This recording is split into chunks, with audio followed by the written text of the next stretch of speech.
Ryan Kaji's parents didn't just fumble the bag, they set it on fire, served it as a side dish, and then asked for seconds. We're talking about Shion and Loan Kaji, the parents behind Ryan's World. They turned their toddler into a walking ATM, and now they're watching their empire collapse faster than a house of cards in a hurricane. And honestly, it was only a matter of time. Let me paint the picture. Back in 2015, the Kajis decided that their 3-year-old opening toy boxes was peak entertainment. Fast forward a few years, and Ryan becomes the highest paid YouTuber on the planet, earning over $20 million a year. Not bad for a kid who could barely tie his own shoelaces. But here's where things get uncomfortable. While Ryan was busy being a human cash machine, his parents weren't just supportive. They became managers, then brand builders, then something much darker, adults profiting off their child's childhood. Both parents quit their real jobs. Loan was a chemistry teacher. Shion was an engineer. They went all in on Ryan's World. They hired a 30-person production team, formed Sunlight Entertainment, and turned their home into a full-scale content factory, with Ryan as the star employee. And that's the problem. Ryan wasn't old enough to negotiate contracts. He couldn't say no. He couldn't even ask for a break. But none of that mattered because by 2019, his face was everywhere.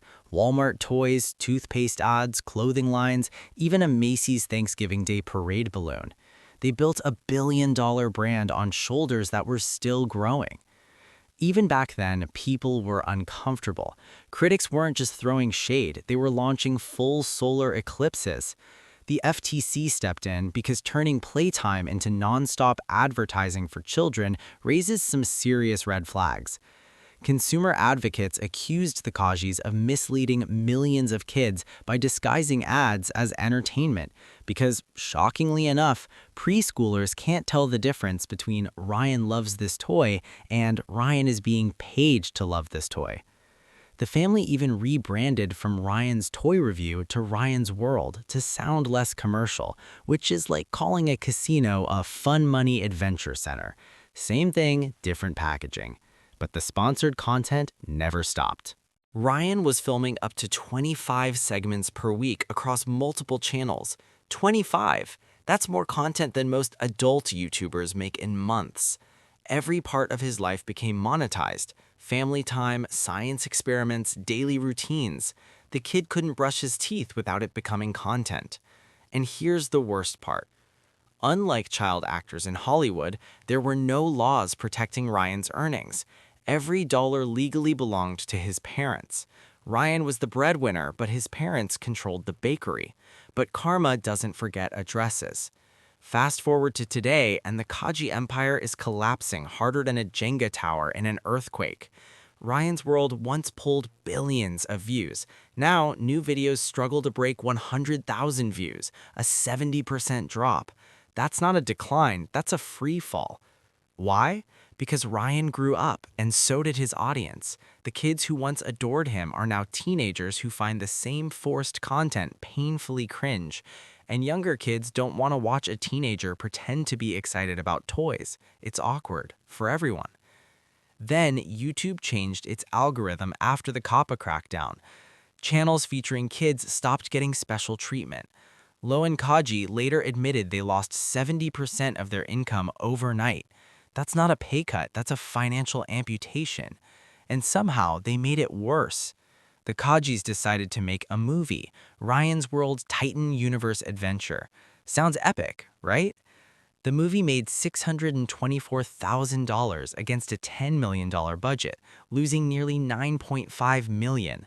Theaters were emptier than a YouTube apology video, and by week 3, random indie films were outperforming it. It flopped so hard you could hear echoes in empty theaters. And then the story took a darker turn. As Ryan started looking exhausted, flat voice, low energy, clearly over YouTube, his parents made a move that shocked everyone. They pushed his younger twin sisters, Emma and Kate, onto the spotlight.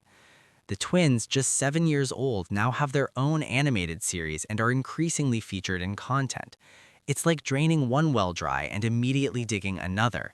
the internet reacted with disgust. Comments flooded in saying Ryan made his parents tens of millions and now they're exploiting his baby sisters. Public opinion flipped hard and fast. Multiple U.S. states rushed to pass child influencer protection laws, forcing parents to set aside earnings for their kids. That alone says everything. Society finally admitted what this was all along: exploitation. Even recent interviews are uncomfortable to watch. On podcasts, Ryan barely speaks while his parents do all the talking. Viewers are already predicting a Netflix documentary about how his childhood was stolen. People are counting down the years until he turns 18. Right now, the Kanjis are desperately trying to keep the ship afloat, recycling old footage, using Ryan's face and thumbnails he barely appears in, and pushing the twins harder than a Black Friday sale. But the writing is on the wall. By the time Ryan turns 18, this entire operation will collapse under its own greed. And honestly, good. The fall of Ryan's world isn't just karma, it's a warning, a reminder of what happens when you build an empire on a child's back. The Kanjis made their son the most famous kid on the internet, and in doing so, guaranteed their own downfall. They still have money, the mansion, the product lines, but their golden goose is cooked. Their reputation is ruined. Their legacy is permanent. So here's to Ryan Kanji. May he finally get the normal teenage years he deserves. And here's to his parents. May they enjoy watching their empire crumble from the mansion his childhood paid for. Sometimes the best revenge is letting karma do the work. And in this case, karma is working overtime.